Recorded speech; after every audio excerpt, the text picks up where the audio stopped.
Power of a parent's blessing. Many people who are struggling with setbacks, hindrances, blockages, and misfortunes are left in ignorance because they have not discovered the power of receiving a proclaimed blessing from a father. Not everyone can succeed or be prosperous without a father's blessing, whether saved or unsaved. Plus, a father's blessings upon you can break a family curse, as well as demolish setbacks. The words of the parents, especially the father, spoken over a child are compressed with immense power. I said especially the father's blessings because the blessing of the generation is usually done by the father, Gen 49, Gen 27:29, Gen 31:55. They can bring eternal blessings or eternal curses unless God himself overrules. Therefore, a woe is upon the child upon whom rested the father's curse, but happy and blessed is the child upon whom is the father's blessing. In the Old Testament, it was a pleasure for fathers to bless their children or grandchildren. Genesis 48:8-9, when Jacob saw Joseph's sons, he asked, "Who are these boys?" Joseph answered, "These are my sons, whom God has given me here in Egypt." Jacob said, "Bring them to me so that I may bless them." Why did Jacob wanted to bless the children so desperately? Because a blessing is an ability and empowerment to gain success and prosperity, physical and spiritual, in life. In a blessing, high value is attached to the person being blessed.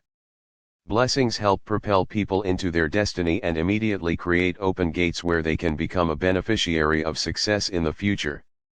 Many demons in our lives are there not because we have sinned, but because of the curses placed over our lives through declarations and proclamations and confessions, etc.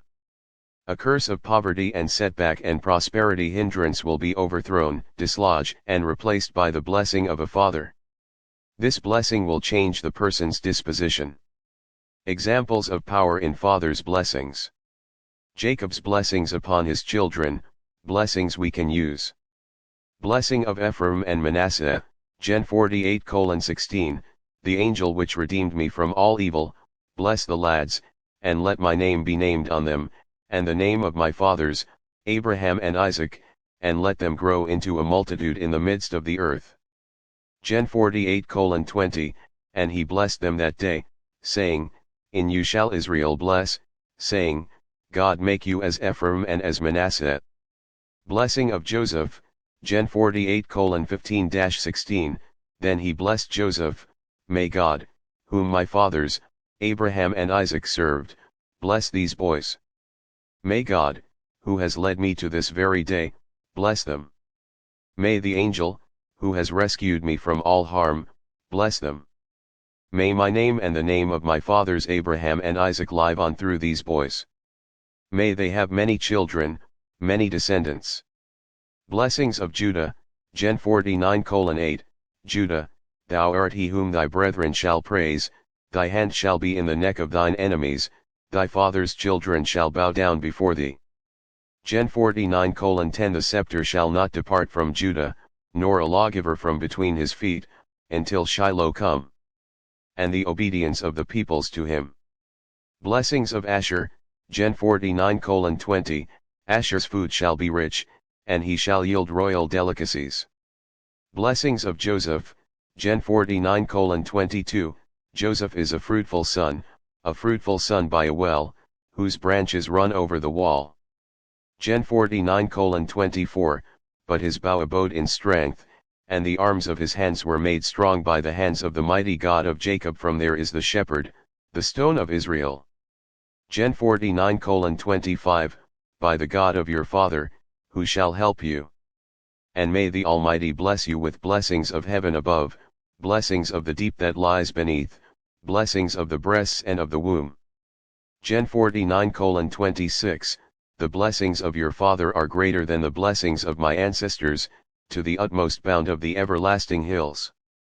They shall be on the head of Joseph, and on the crown of the head of him, the ruler, the leader who was separated from his brothers.